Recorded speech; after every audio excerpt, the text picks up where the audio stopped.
The invitation had sat on the kitchen counter for weeks, a cream-colored rectangle mocking me with its cheerful cursive.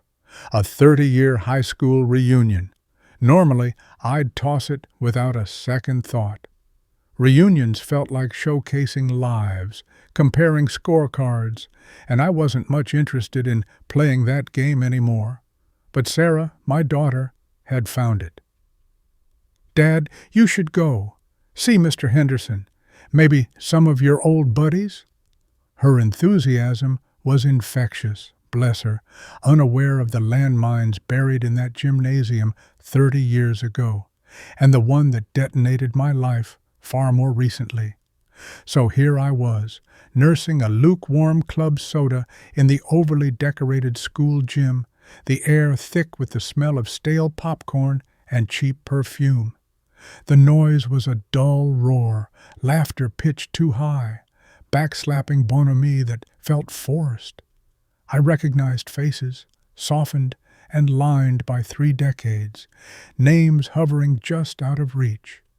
I exchanged a few awkward pleasantries, fielded the standard questions about work, stable, kids, thriving, thankfully, and the inevitable, dreaded inquiry about Laura.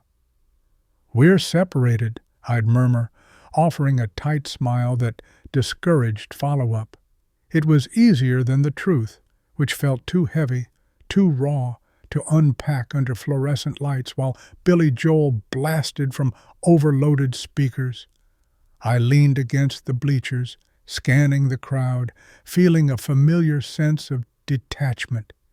It wasn't just the reunion, it was life lately. A spectator sport.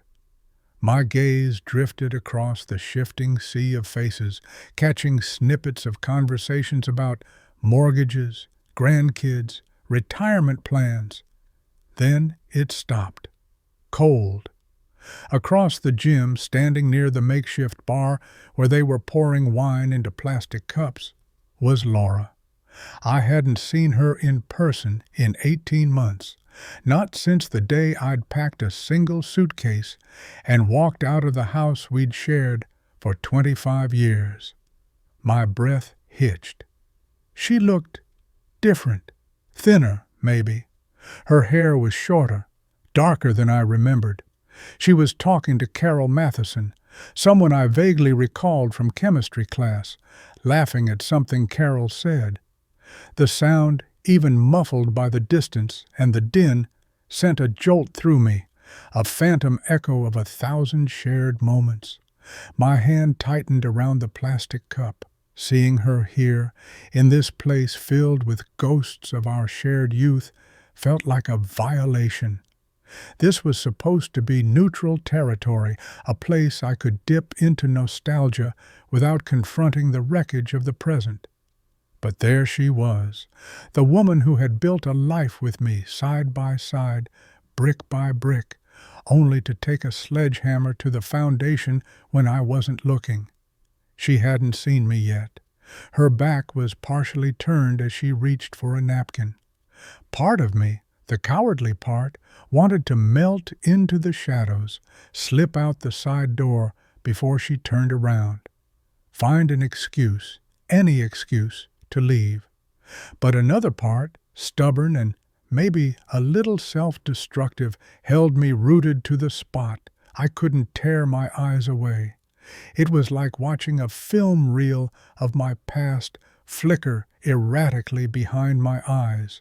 Proms, graduation, our wedding day, the birth of Sarah, family vacations, quiet Sunday mornings, all overlaid with the grainy gray footage of the day. It all fell apart. The memory wasn't a choice. It simply arrived, unwelcome and vivid. Then she turned. Her eyes scanned the room, a polite, slightly distant smile fixed on her face as she surveyed the crowd. The smile faltered, then dropped completely as her gaze locked with mine. For a fraction of a second, the noise of the gym seemed to recede, leaving only the frantic thumping in my chest. Her expression shifted. Surprise, definitely. Something else, too, maybe recognition of the same awkwardness I felt, or perhaps a flicker of the guilt I still imagined clung to her. She didn't look away. Neither did I. It was a silent standoff across a crowded room, decades collapsing into a single charged moment. Carol followed Laura's gaze, saw me, and offered a tentative wave. Laura just stood there, her hand still hovering near the plastic wine cups. I saw her take a small, almost imperceptible breath. Then, detaching herself from Carol, with a murmured word, she started walking towards me. Each step she took felt measured, deliberate. The distance between us shrank, and with it, the comfortable buffer of anonymity I'd been hiding behind. People shifted, conversations flowed around her, but my focus narrowed until it was just her, moving through the throng, her destination unmistakable. My knuckles were white where I gripped the cup. Fight or flight. My instinct screamed flight, but my feet felt bolted to the worn gym floor. "David," she said. Her voice was lower than I remembered, steady, but carrying an undercurrent I couldn't quite place. Nerves, regret, simple awkwardness. "Laura," I replied, managing to keep my own voice even. "Didn't expect to see you here." A small, humorless smile touched her lips. "Me neither. Last-minute decision. My sister Beverly talked me into it." Beverly. Of course. Her sister had always been Laura's chief cheerleader, even when Laura's actions became indefensible. How have you been?" she asked, tucking a strand of hair behind her ear, a nervous habit I recognized instantly. "Okay," I said. It was a neutral word, revealing nothing. "Keeping busy. Sarah's doing well, applying to colleges." Her face softened at the mention of our daughter. "I know," she told me, "sends me pictures sometimes." A pang hit me. Sarah, caught in the middle, trying to maintain bridges I felt had been burned beyond repair. "She looks happy," Laura added quietly. "She is," I confirmed. An uncomfortable silence stretched between us, filled only by the thumping bass line of some forgotten 80s hit. What were we supposed to say? Rehash old times? Pretend the chasm between us didn't exist? "It's strange being back here, isn't it?" she offered, glancing around the gym. "Doesn't feel like 30 years. "No," I agreed. "Some things feel like yesterday." The words hung there, heavy with unspoken meaning. Yesterday could have been the awkward school dance in this very gym, or it could have been the day I found the emails, the day the carefully constructed reality of my marriage dissolved into dust. She shifted her weight, her gaze dropping to the floor before meeting mine again. "David, she started, then stopped, seeming to search for the right words, or perhaps any words at all. Before she could continue, a booming voice cut through the air. "Davy boy! Laura! Look at you two!" Mike Peterson, perpetually loud, perpetually oblivious, clapped me hard on the shoulder, sloshing my club soda. "Didn't know you guys were still, you know?" He gestured vaguely between us, his grin wide and uncomplicated. Laura flinched slightly. "We're not, Mike," she said, her voice tight. "Oh, right. Awkward," Mike chuckled, completely undeterred. "Well, hey, great seeing you both.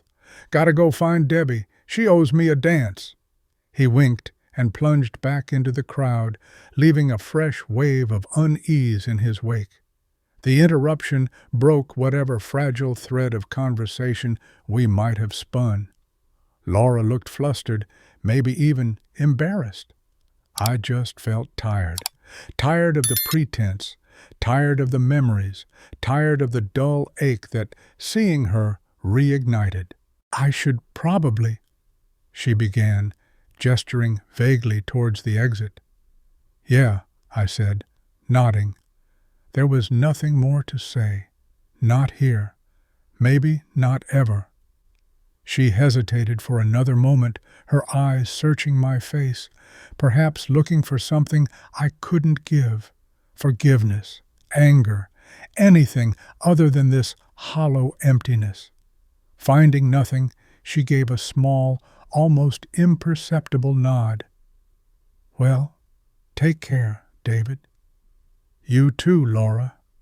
She turned and walked away, melting back into the crowd as easily as she had emerged. I watched her go, the knot in my stomach tightening.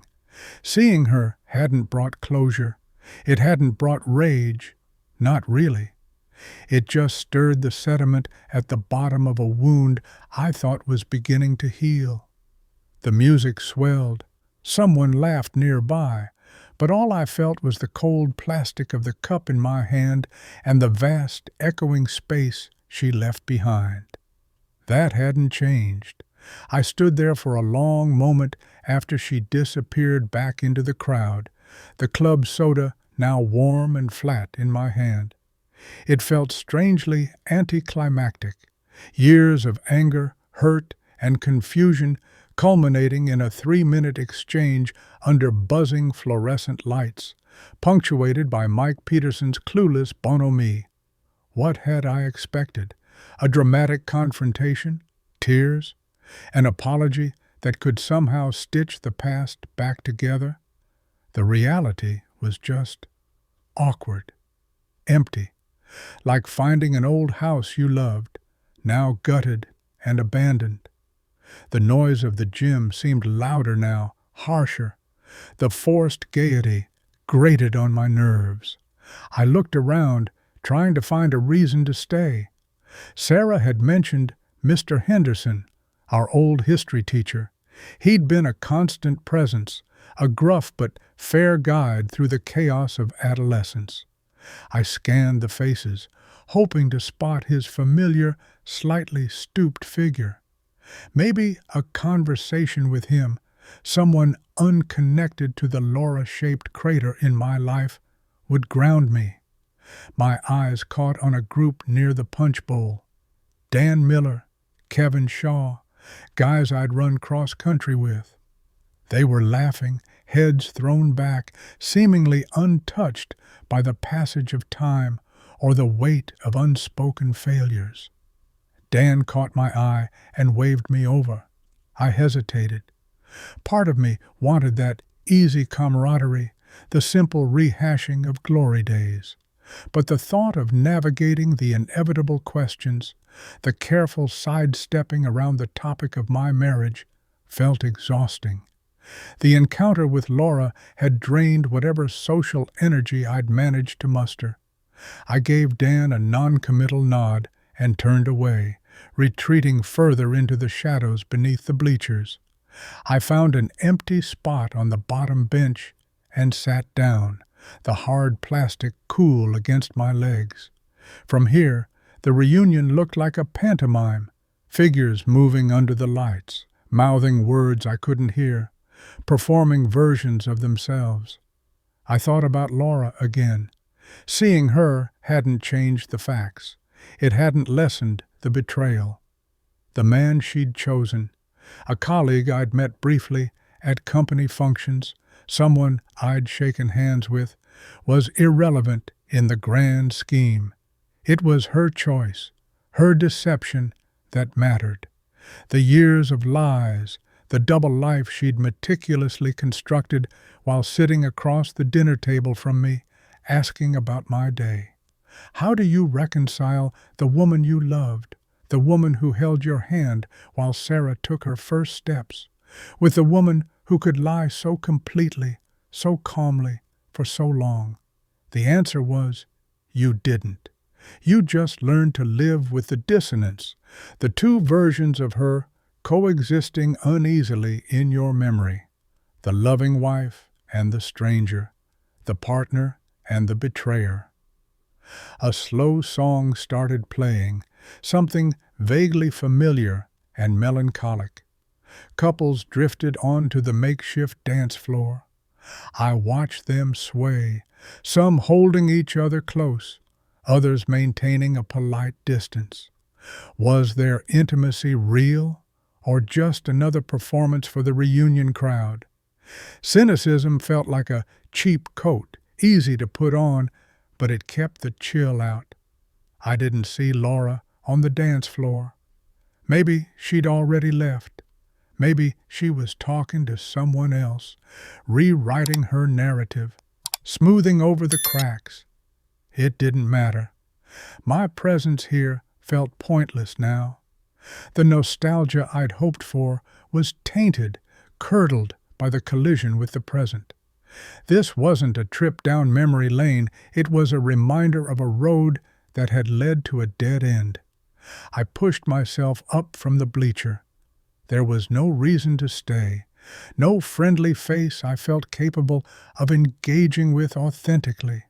The air in the gym felt heavy, suffocating. I needed to be somewhere else, somewhere quiet, somewhere the ghosts weren't quite so loud.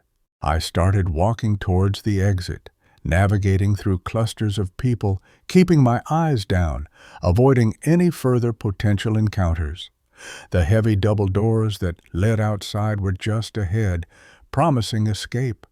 Almost there. Just needed to get out, away from the noise, the memories, the suffocating weight of it all. I reached the doors, pushed down on the metal bar. The cool night air rushed in, hitting my face. Just air. That's all I needed. I stepped out into the relative quiet of the school parking lot. The muffled thump of the music from the gym was a dull pulse behind me, already fading.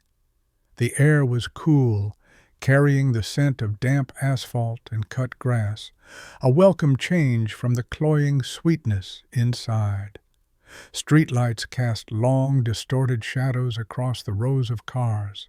I walked towards my sedan, parked near the edge of the lot under a flickering orange light. My footsteps echoed slightly in the stillness. What a waste of an evening. I should have just stayed home, watched a ball game, read a book. Coming here hadn't dredged up fond memories. It had just kicked the hornet's nest of the recent past. Seeing Laura, it wasn't the confrontation I might have once imagined, but the sheer unresolved awkwardness of it left a residue, a film of sadness and low-grade anger. There was no catharsis in seeing her look slightly diminished, no satisfaction in the knowledge that her life, from what Sarah hinted at, hadn't exactly become the grand adventure she must have envisioned when she threw ours away. There was just emptiness, a profound sense of loss, not just for the marriage, but for the shared history that now felt contaminated. 30 years, high school sweethearts. We were that couple, the one everyone assumed was forever. And they were wrong. We were wrong. I reached my car, the metal cool under my hand. Across the parking lot, a couple emerged from the gym doors, laughing, arms linked. They paused under a streetlight, sharing a quick kiss before heading towards their own car. For a moment, I felt a sharp pang of something that might have been envy, or maybe just a deep weariness for the effortless intimacy they displayed, whether real or feigned. I fumbled slightly with my keys, the small metallic click echoing in the quiet lot as I unlocked the door. I slid into the driver's seat, the familiar scent of the car, faint leather, old coffee, Sarah's lingering hint of vanilla body spray, a small comfort. I didn't start the engine immediately. I just sat there, hands resting on the steering wheel, staring through the windshield at the brick facade of the school. The lights inside the gym windows glowed, silhouettes moving behind the glass. Laura was still in there somewhere, talking, maybe dancing, maybe already gone herself. It didn't matter. Our orbits had shifted so drastically, bumped against each other briefly tonight, and now continued on their separate, divergent paths. I thought about Sarah, about how resilient she'd been through it all, how she navigated the fractured landscape of her parents' separation with a grace that humbled me. She deserved better than this wreckage. We both did. The reunion wasn't about reconnecting with the past. It was about confronting how irrevocably the present had changed it. Laura wasn't just the girl I fell in love with anymore. She was the woman who broke my trust. And I wasn't the boy who nervously asked her to dance. I was the man left picking up the pieces. I finally turned the key, the engine humming quietly to life. The dashboard lights flickered on, illuminating the small space. I glanced in the rearview mirror, catching my own eyes. Tired, older, but still here. There was no going back. Not to the marriage, not to the man I was before. The only way was forward, even if the path still felt uncertain, overshadowed. I put the car in reverse, the backup camera showing the empty space behind me. Just empty space now. As I backed out of the parking space, the car's headlights swept across the gym entrance one last time. A few more people were spilling out, their laughter echoing faintly. I shifted into drive and pulled away from the curb, leaving the brightly lit building behind me. The reunion shrunk in the rearview mirror until it was just another glow in the darkness. The streets of my hometown felt both familiar and foreign. The same houses stood on the same tree-lined blocks, but I saw them differently now. The corner where Laura and I used to meet after school, the park where we had our first picnic, the movie theater where we'd shared popcorn and awkward kisses. They weren't just landmarks of shared history anymore. They were signposts on a map that led to a place I no longer lived. Driving through the quiet town felt like moving through a museum of my former life. Each street held echoes, whispers of moments I couldn't reclaim, moments now viewed through the distorting lens of betrayal. Did she feel it too? Did driving past these same places trigger anything in her? Or had she successfully compartmentalized, filed it all away under past? I shook my head, tightening my grip on the wheel.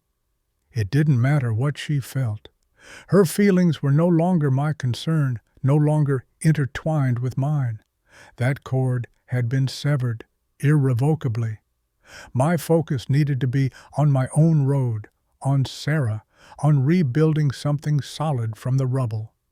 The anger had mostly burned itself out over the last 18 months, leaving behind a layer of ash and a persistent, low-grade sorrow. Seeing Laura tonight hadn't rekindled the flames. It had just stirred the dust, reminding me of the fire that had consumed everything.